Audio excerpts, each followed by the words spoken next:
been waiting on it. 10 years. 10 years of hard work. 10 years of grinding. 10 years of playing bad guys, and just kind of sitting back and watching other people play the leading role. And I just feel very blessed that I finally have an opportunity to do the same thing. So I'm happy. Working with Angela Bassett, was one of those moments where, you just sit back and really love what you do.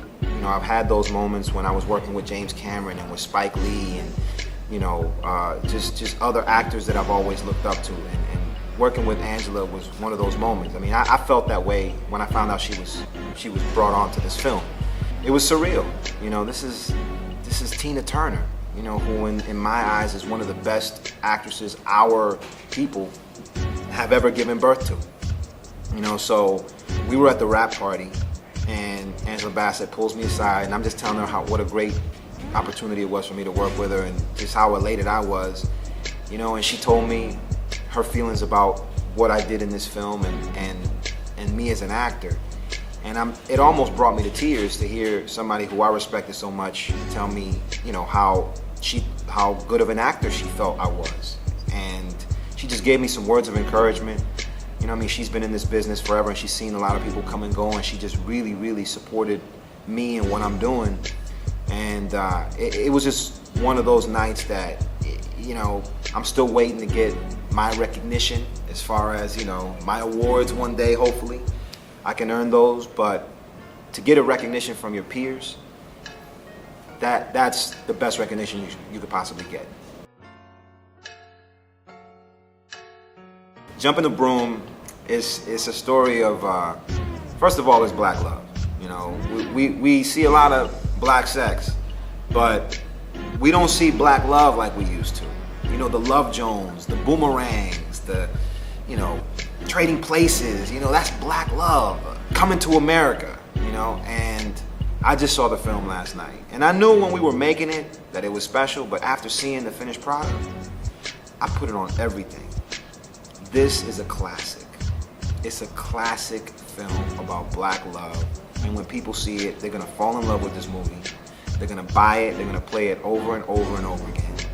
It is just a special movie. It's funny from the moment you sit down to the moment you leave the theater. You don't stop laughing. And that's thanks, obviously, to Mike Epps and D. Ray Davis. But everybody's funny in it. When's the last time you saw Megan Good play a comedic role? Megan Good's gonna have you dying laughing. And she's a funny girl in real life. People just haven't seen it on film. Gary Dourdan is making people laugh. Pooch Hall. It's a funny movie. And it still also explores real issues that exist, in African American households. You can have two people that fall in love, but that doesn't mean that their families are gonna fall in love with each other. And that's where you come into the story.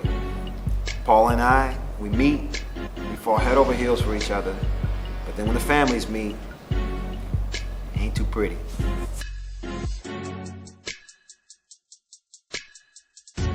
I feel like when you have somebody at the helm that has a vision and knows what they're doing, 9 out of 10 times they're gonna make a great film. And in this film you have Salim Akil, who it was his first feature film ever. This was his feature debut. But, he's the director of the game and created it with his wife Mara Brock Akil, as well as girlfriends. So he already knew, he knew what he wanted. He's a very classy brother, very strong black man. So I thought I was in good hands. A, because it was my first leading role, and I knew I would be his leading man, his first leading man. He wasn't gonna let him go under. But B, I just believe that it was his time too. It was both of our times, and it was both of our turn to finally come out and show the world what we can do.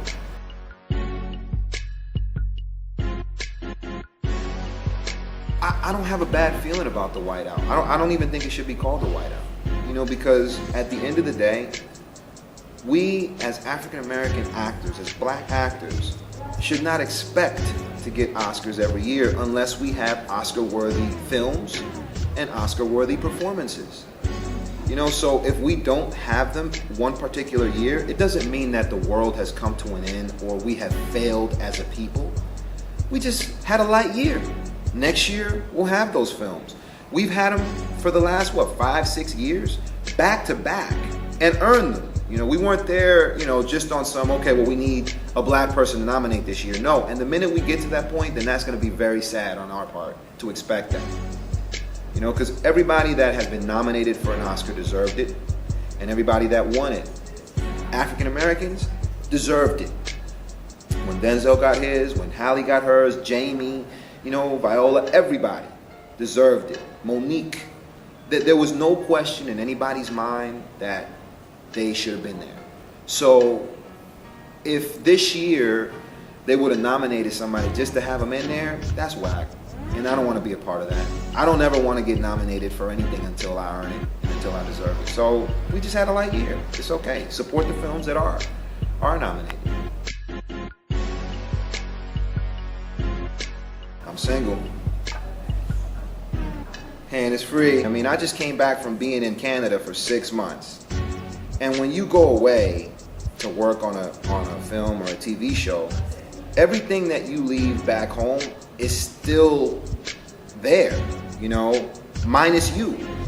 So it ain't easy. It isn't easy for you, and it isn't easy for them, and it's tough. This business is very, very, very hard. People see the glamorous side of it, but they don't see the homes that, are sometimes wrecked unless you bring your significant other with you, which a lot of our castmates do a lot of times. They'll just bring their wives or their husbands with them because you can't break up a home. And this is a stressful business anyway. So you throw on top of that, relationships aren't easy when you're living together, when you're in the same town. Imagine when you break it up. It just becomes harder. I've learned a lot. I've seen the relationships that worked on set, and I've seen the ones that didn't. So I can't say that, I've always known exactly how to manage a relationship with this job, but I think I'm figuring it out now. And a lot of times, it just means bring that person with you if they can afford to go. What's up, everybody? I'm Madame Noire. This is Laz Alonso. I want you to make sure to go check out Jumping the Broom May 6th.